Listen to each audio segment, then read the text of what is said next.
2005 में तत्कालीन प्रधानमंत्री मनमोहन सिंह द्वारा देश में मुसलमानों की सामाजिक, आर्थिक और शैक्षणिक स्थिति को समझने के लिए जस्टिस राजेंद्र सच्चर की अध्यक्षता में एक समिति का गठन किया गया था। 30 नवंबर 2006 को आज़ाद भारत में पहला मौका था जब देश के मुसलमानों के सामाजिक और आर्थिक स्थिति को लेकर किसी सरकारी कमेटी द्वारा तैयार रिपोर्ट को संसद में पेश किया गया था। इसके बरक्स पूर्व कैबिनेट मंत्री मुख्तार अब्बास नकवी ने कहा कि सच्चर कमेटी देश के लिए सबसे बड़ा फ्रॉड रहा है।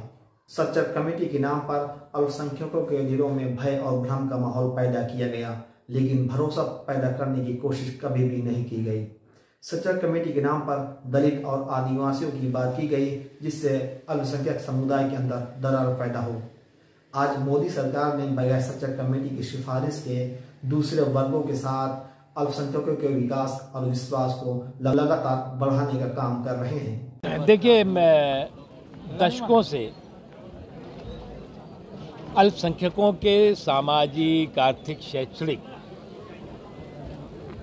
अधिकारों को च्युइंगम की तरह चबाया गया और चलता बनाया गया।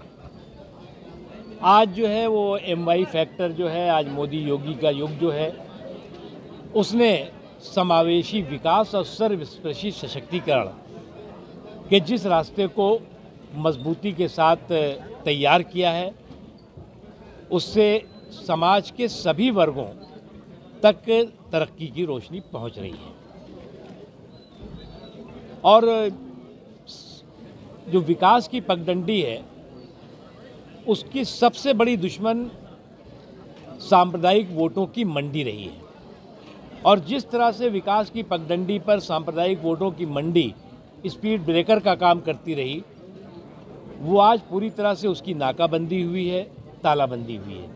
और उसी का नतीजा है कि आज लोगों का मूड भी बदला है, माहौल भी बदला है और तरक्की और विकास की हिस्सेदारी, भागीदारी में समाज के सभी वर्गों का हिस्सेदारी हो रही है। जहाँ तक सवाल है सच्चर कमेटी का, मैं सच्चर कमेटी को मानता हूँ कि इस देश का सबसे बड़ा फ्रॉड रहा है, कपट रहा है।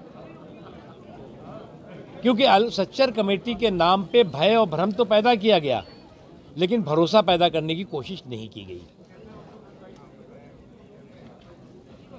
सच्चर कमेटी के नाम पे दलित की बात की गई, आदिवासियों की बात की गई, अल्पसंख्यकों के अंदर दरार डालने की कोशिश की गई।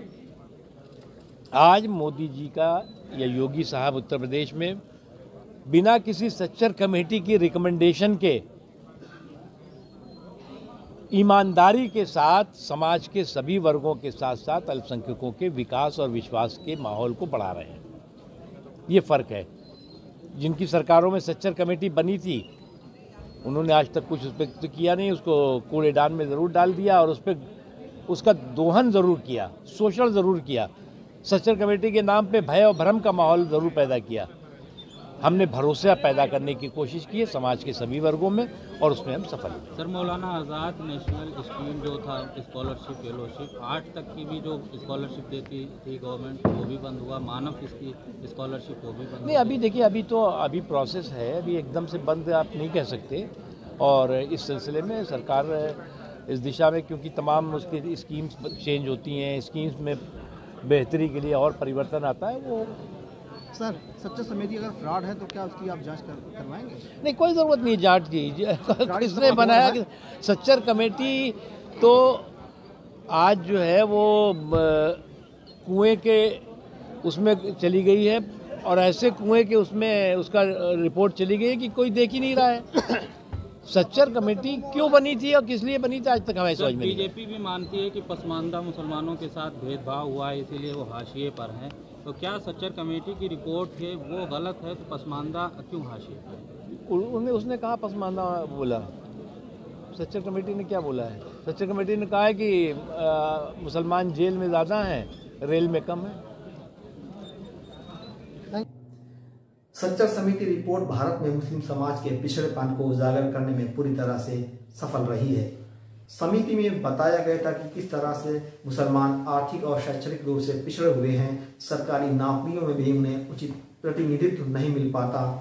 समिति ने मुस्लिम समुदाय की स्थिति को सुधारने के लिए कई सुझाव भी दिए थे, जैसे कि मुस्लिम बहुल इलाकों में स्कूल, ITI और पॉलिटेक्निक संस्थान खोलना, वजीफा देना, बैंक शाखाएं खोलना, लोन की सुविधा, वक्फ संपत्तियों आदि का बेहतर इस्तेमाल वगैरह वगैरह शामिल रहा है।